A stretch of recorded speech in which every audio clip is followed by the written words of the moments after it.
सुप्रभात सज्जन श्रोते हो. निशिदिनी मध्ये आपलं स्वागत आहे. आजच्या निरूपणाचं शीर्षक आहे स्वशरीर नगरी साधू आत्मरत संपूर्ण. स्वशरीर रूपी नगरामध्ये साधू सज्जन लोक जे असतात ते आत्मरत म्हणजे आपल्या आत्मचेतनेमध्ये स्वतःचं देहभान हरपलेले आणि संपूर्ण सुख समाधान पूर्ण जीवन जगणारे असतात. म्हणून स्वशरीर नगरी साधू आत्मरत संपूर्ण. संस्कृत सुभाषित आहे, न तथा सुखिता भूपा मृण्मयोग्र पुरी ईशा तथा स्वाधीन मनसा स्वशरीर पुरीश्वरा. म्हणजे आत्मसंयमी स्वाधीन मनी पुरुषा स्वशरीर नगरी जे सुख प्राप्त होत असे तैसी सुख प्राप्ती पाषाण मृत्तिका निर्मित प्रचंड राजनगरीतही भूपा अप्राप्त राहत असे. आत्मसंयमी आणि ज्याचं मन स्वाधीन आहे अशा पुरुषाला स्वशरीर रूपी नगरामध्ये जे सुख प्राप्त होते ते आणि तसं सुख एखादा राजा जरी त्याने पाषाण आणि माती याच्यातून एक प्रचंड राजधानी उभारली तरी राजाला सुद्धा त्याच्या राजधानीत असं सुख प्राप्त होत नाही.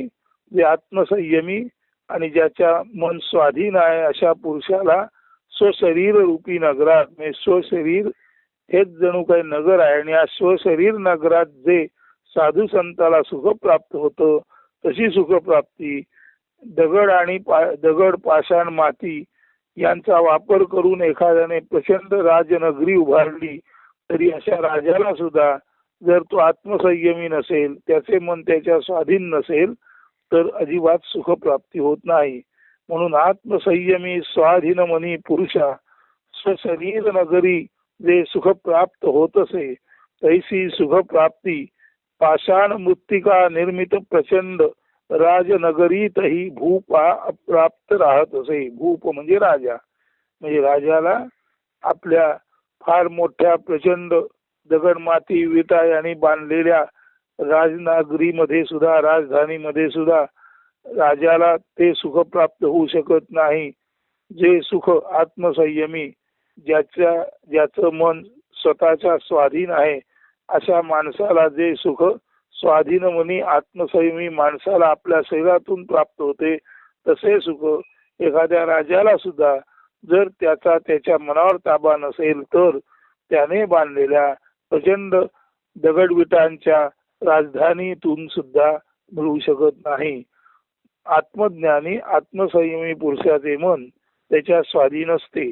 परिणामतः असा स्वाधीन मनी पुरुष दैववशात प्राप्त झालेल्या स्वशरीर रूप नगरीत सुखे नैव नांदत असतो. मात्र अन्य कोणी भूपती म्हणजे राजा जर स्वमनाचा स्वामी नसेल, मन स्वतःच्या ताब्यात नसलेला म्हणजेच स्वैर व शृंखल मनाचा असेल तर तो भले दगड मातीचे प्रचंड राजनगर राजधानी रूपे निर्मून त्यात राहिला तरीही त्याला ते सुख इतक्या मोठ्या राजधानीची प्राप्त होणार नाही जे संयमी माणसाला त्याच्या 3.5 हाताच्या देहनगरीत प्राप्त होते. सारा ज्ञानी माणूस प्राप्त परिस्थितीत नित्य सुखभोगी असतो. मात्र अज्ञानी अविवेकी असंयमी राजा सुद्धा त्याच्या भल्या मोठ्या राजधानीत राजप्रासादात सुखी राहू शकत नाही. आता हे सांगताना आपणाला जे अंतःकरण आहे सर्वसाधारण ज्याला मन म्हणतात त्याचं स्वरूप आणि ते नेमकं काय करतं आणि ते नेमकं कसं राहिलं तर स्वशरीर सुखामध्ये सुद्धा साधूला आनंद प्राप्त होतो. त्याचं स्वरूप आपणाला एका काव्यातून पाहायचं आहे. आधी ते काव्य वाचतो आणि अर्थ सांगतो आणि नंतर परत म्हणून दाखवतो. पंचकर्मेंद्रिय पंच ज्ञानेंद्रिये दशेंद्रिये सारी एकादशाधीन एकादश गूढ नाव अंतःकरण जरी राहत असे नित्य आत्मशरण. आता आपल्याला पंच ज्ञानेंद्रिय माहितीच आहेत, अर्थात हात पाय मुख गुद आणि लिंग म्हणजे ते उपस्थ. हात पाय मुख झाल्यानंतर अर्थातच डोळा हे सुद्धा जसं हे आहे, म्हणजे ज्ञानेंद्रिय आहे तसंच ते कर्मेंद्रिय आहे. म्हणून हात, पाय, डोळा, कान, हात, पाय, डोळा, कान आणि मुख, मुख म्हणजे काय, तोंड, ही ज्ञानेंद्रिय यातील डोळा हे डोळा आणि कान हे एकाच वेळेला ज्ञानेंद्रिय पण आहेत आणि कर्मेंद्रिय पण आहेत. परंतु हात, पाय, मुख म्हणजे बोलण्याचं इंद्रिय म्हणजे ते कर्मेंद्रिय, हात, पाय, मुख ही 3 कर्मेंद्रिय आणि गुद आणि लिंग ही 2 उपस्थ मिळून 5 कर्मेंद्रिय झाली. थोडक्यात म्हणजे हात, पाय, मुख, गुदस्थान आणि लिंगस्थान अशी 5 कर्मेंद्रिय. आणि अर्थातच ज्ञानेंद्रिय म्हणजे त्वचा, नाक, कान, डोळे आणि जीभ. म्हणून पंचकर्मेंद्रिय पंचे ज्ञानेंद्रिये दशेंद्रिये सारी एकादशाधीन. 5 ज्ञानेंद्रिय आणि 5 कर्मेंद्रिये मिळून 10 इंद्रिये एकादशाधीन 11व्याच्या अधीन असतात. म्हणजे ज्ञानेंद्रियांवर आणि कर्मेंद्रियांवर मनाचा लगाम असतो. आता हे जे एकादश म्हणजे आहे, एकादश गूढ नाव अंतःकरण, हे जे 11वं इंद्रिय आहे त्याचं नाव अंतःकरण असं आहे. करण याचा अर्थ इंद्रिय किंवा साधन. म्हणून पंच ज्ञानेंद्रिय आणि पंच कर्मेंद्रिय ही 11व्या इंद्रियाच्या अधीन असतात. त्याला अंतःकरण असं म्हणतात. जरी राहत असे नित्य आत्मशरण. आणि हे असं अंतःकरण जर आत्मशरण राहिलं तर काय होईल आणि न राहिलं तर काय होईल. तर बघा, आता सुरुवातीला एवढंच सांगितलेलं आहे, पंचकर्मेंद्रिय पंचे ज्ञानेंद्रिय दशेंद्रिय सारी एकादशाधीन एकादश गुढ नाव अंतःकरण जरी राहत असे नित्य आत्मशरण. पंच ज्ञानेंद्रिय आणि पंचकर्मेंद्रिये 11व्या अंतःकरण नावाच्या इंद्रिय किंवा साधनाच्या अधीन असतात, त्यावर अवलंबून असतात. आणि अंतःकरण जर आत्मशरण असेल तर स्वाभाविकपणे अशा माणसाला नित्य निरंतर शरीरातून सुखप्राप्ती होते असा त्याचा अर्थ आहे. परंतु पुढे विवरण करताना या अंतःकरणाचे जे 4 पदर आहेत त्यांची कामं सांगितलेली आहेत. आणि त्याच्या पुढे शेवट हे अंतःकरण किंवा थोडक्यात मन अमन कसं होतं आणि सुखप्राप्ती कशी होते पुढे सांगितलेलं आहे. तर बघा, मन बुद्धी चित्त अहंकार अतिगूढ चौपदरी करण. करण म्हणजे इंद्रिय किंवा साधन. मन बुद्धी चित्त अहंकार असं हे चौपदरी करण म्हणजे 4 पाकळ्या असलेलं करण, ज्याला अंतःकरण चतुष्टय म्हणतात. मन बुद्धी चित्त अहंकार अतिगूढ चौपदरी करण. मन बुद्धी चित्त आणि अहंकार असं 4 पाकळ्या असलेलं किंवा 4 अंग असलेलं हे अत्यंत गूढ असं चतुष्टय करण म्हणजे 4 भाग असलेलं करण किंवा इंद्रिय म्हणजे साधन आहे. खोल आत शरीरात चाले चलन वलन हे अंतःकरण आहे. त्याचं चलन वलन शरीरात खोलवर आत चालत असतं. शरीराच्या आत खोलवर त्याचं चलन वलन म्हणजे त्याची हालचाल चालत असते. म्हणूनच त्या म्हणती एकत्वे अंतःकरण म्हणजे मनबुद्धी चित्त अहंकार अतिगूढ चौपदरी करण खोल आत शरीरात चाले चलन वलन. म्हणूनच त्या म्हणती एकत्वे अंतःकरण. मनबुद्धी चित्त अहंकार असे 4 पाकळ्या असलेलं हे जे इंद्रिय आहे त्याचं चलन वलन त्याची हालचाल खोलवर अंतःकरणात चालते. म्हणून या 4 पाकळ्यांना मिळून एक नाव अंतःकरण. अंत म्हणजे आत असलेलं इंद्रिय अशा अर्थी, म्हणून त्याला अंतःकरण म्हणतात. आता मन काय करतं, बुद्धी काय करते त्याचं वर्णन आहे. मनबाह्य कल्पना आत घेण्या आतुर परिबुद्धी योग्यतेची घेतसे तपासून घेतले त्या इष्ट संबोधिती. मनबाह्य कल्पना आत घेण्या आतुर परिबुद्धी योग्यतेची स्वीकारे तपासून योग्य त्याचे नित्य चाले चित्तात चिंतन परी अहंकार उपजे जरी अनुचित चिंतन. मन बाह्य कल्पनांना आत घेण्यास आतुर असतं, परंतु दुसरी पाकळी जी बुद्धी ती मात्र योग्य त्याचाच स्वीकार करते आणि अयोग्य ते मनात जरी आलेलं असलं तरी बाहेर घालवते आणि मन बाह्य कल्पना आत घेण्यास आतुर असतं. बुद्धी योग्य त्याचाच नीट तपासून स्वीकार करतं आणि योग्य त्याचा आत स्वीकार झाल्यानंतर ते आत घेतलेलं मनबुद्धी वाटे चित्तामध्ये जातं आणि चित्तामध्ये त्याचं चिंतन होतं. जे योग्य आहे, जे इष्ट आहे त्याचं चिंतन चित्तात चालतं. परंतु हे चिंतन करताना जर काही चुकीची गोष्ट घडली तरी अहंकार उपजे जरी अनुचित चिंतन, म्हणजे मन बाह्य कल्पना आत घेण्यास आतुर असतो, पहिला पदर. दुसरा पदर बुद्धी, तो मनाने घेतलेलं सर्वच काही आत पाठवत नाही, योग्य तेवढं आत घेतो आणि उरलेलं मनाच्या प्रांगणातून बाहेर घालवलं जातं. हे बुद्धीचं कार्य झालं.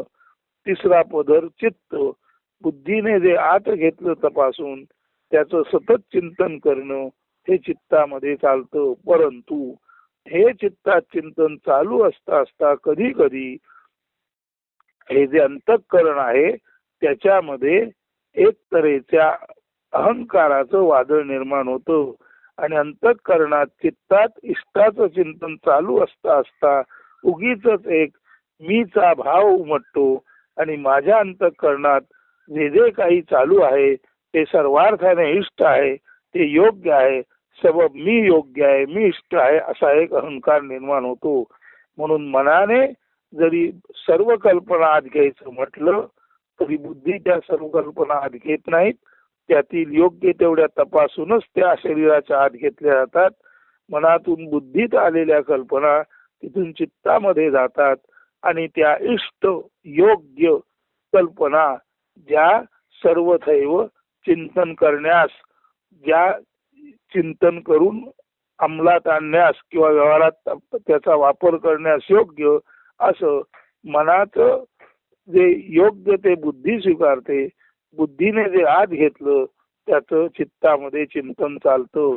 परंतु कधी कधी हे इष्टाचं चिंतन चालू असता असताच माणसाच्या मनामध्ये अहंभाव पाळून येतो आणि मी करतो ते इष्ट, माझे चिंतन ते इष्ट, सबब मी जे जे करीन ते योग्य असा अहंकार निर्माण होतो. म्हणून इष्टाचं चित्तात चिंतन चालू असता असता जर काही ते चिंतन चुकीच्या पद्धतीने चाललं, त्या चिंतनामध्ये जर काही अडथळा निर्माण झाला तर त्या अडथळ्यालाच मी माझेपणाचा म्हणजे अहंकाराचा गुण म्हणतात. म्हणून मनबाह्य कल्पना आत घेण्या आतुर, परिबुद्धी योग्यतेची स्वीकारे तपासून, योग्य त्याचे नित्य चाले चित्तात चिंतन, परी अहंकार उपजे जरी अनुचित चिंतन. जर चिंतन अनुचित पद्धतीने झालं तर अहंकाराचा वाव किंवा अहंकाराला तिथे रिघाव मिळतो आणि एकदा का चित्तामध्ये अहंकार आला की मनबुद्धी चित्त अहंकार मिळून संपूर्ण अंतःकरण चतुष्टाचा नाशच होतो आणि जीवाचा नाशच होतो. म्हणून जर अनुचित चिंतन झालं तर अहंकार निर्माण होतो. मात्र ज्याचं चिंतन उचित आहे त्याला कळतं अहंकार अवघा सर्व नाशाचे मूळ. साधूला कळत असतं की अहंकार हे सर्व नाशाचे मूळ आहे. म्हणून आत्मलीन साधू त्या विण निर्मळ, म्हणजे मनबुद्धी चित्त हे साधूचं इतरांप्रमाणे सुरुवातीला असतं.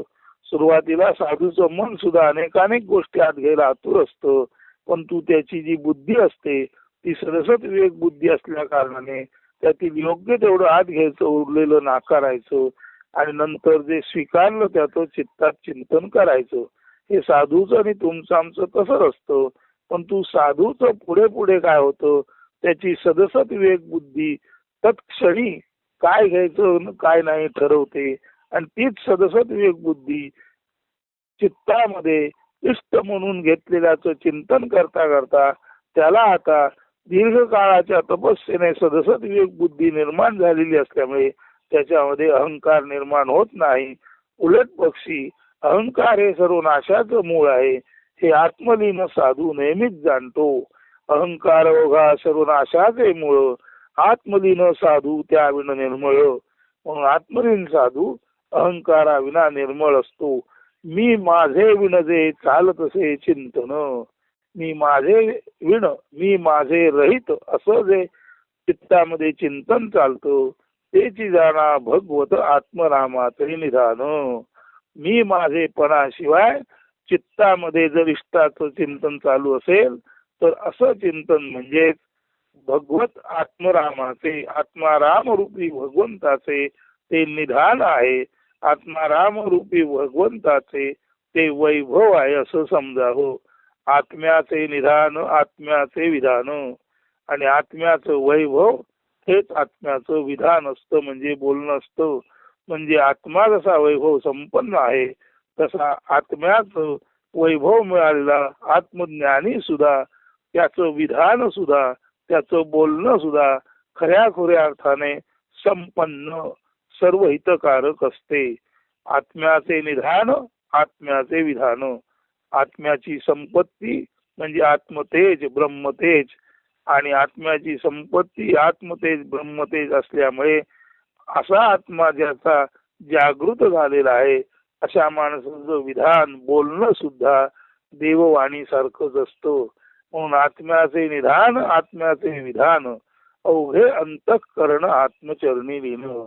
आणि ज्याला आत्म्याचे निधान प्राप्त झालं त्याच्या मुखातून आत्म्याचे बोल येतात म्हणजे ट्रूथ स्पीक्स थ्रू यू असं जे कृष्णमूर्ती म्हणतात.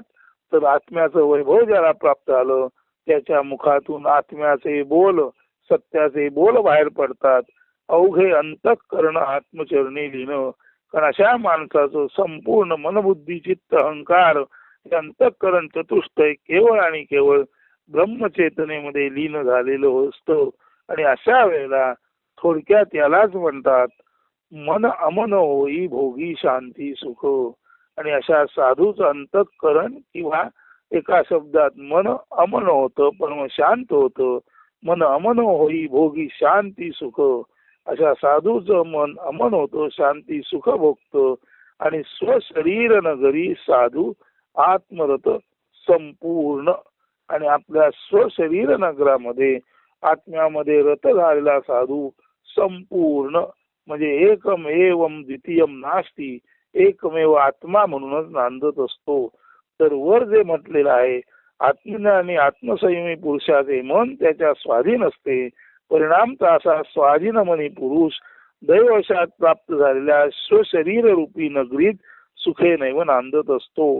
परंतु ज्याचं मन स्वाधीन नाही असा राजा भले त्याने तोले जंग राजधानी निर्माण केली तरी ती राजधानी दिसायला भौतिक सुखसोयीने पूर्ण असली तरी सुद्धा अशा राजधानीच्या ठिकाणी मध्ये सुद्धा राजा त्याचं जर मन त्याच्या ताब्यात नसेल तर कोणतेही सुख मिळवू शकत नाही. जे सुख आत्मसंयमी माणसाला सहज प्राप्त असते. म्हणून स्वशरीर नगरी साधू आत्मरत संपूर्ण. म्हणून स्वशरीराच्या नगरात जो साधू असतो तो आत्म्यामध्ये रत असतो आणि आत्मरत साधू हा संपूर्ण म्हणजे केवळ आणि केवळ दाटत असतो. अशा अर्थी ह्या काव्याचा अर्थ सांगितला. आता ते नीट वाचतो त्याचा अर्थ पूर्वीच सांगितलेला आहे. ते काव्य नीट ऐका आणि स्वतः त्या काव्याच्या चिंतनात राहा. पंचकर्मेंद्रिये पंच ज्ञानेंद्रिये दशेंद्रिये सारी एकादशाधीन एकादश गूढ नाव अंतःकरण जरी राहत असे नित्य आत्मशरण.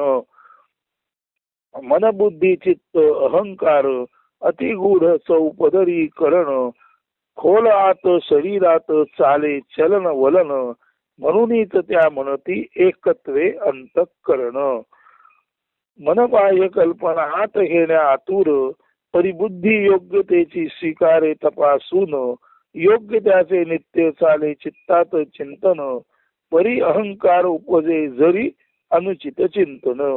अहंकार ओघा सर्वनाशाचे मूळ आत्मलीन साधू त्या विण निर्मळ मी माझे विण जे चालत असे चिंतन तेची जाणा भगवत आत्मरामाचे निधान. आत्म्याचे निधान आत्म्याचे विधान अवघे अंतःकरण आत्मचरणी लीन मन अमन होई भोगी शांती सुख स्वशरीर नगरी साधू जाणा आत्मरत संपूर्ण. म्हणून स्वशरीर नगरी साधू आत्मरत संपूर्ण असं या निशिदिनीचं शीर्षक आहे, आजच्या निरूपणाचं शीर्षक आहे. त्याचं आपण जरूर चिंतन करा आणि त्या दृष्टीने आत्मसंयमन आणि मनाचे अमन साधून आपण आपल्या देहरूपी नगरीत संपूर्ण आत्मसुख घ्या किंवा घेऊ शकता असं सांगून आणि त्या दिशेने आपण जरूर अभ्यास कराल, प्रयत्न कराल असं मानून समजून हे निरूपण येथे थांबवतो. अस्तु सुदीर्घ सुप्रभात.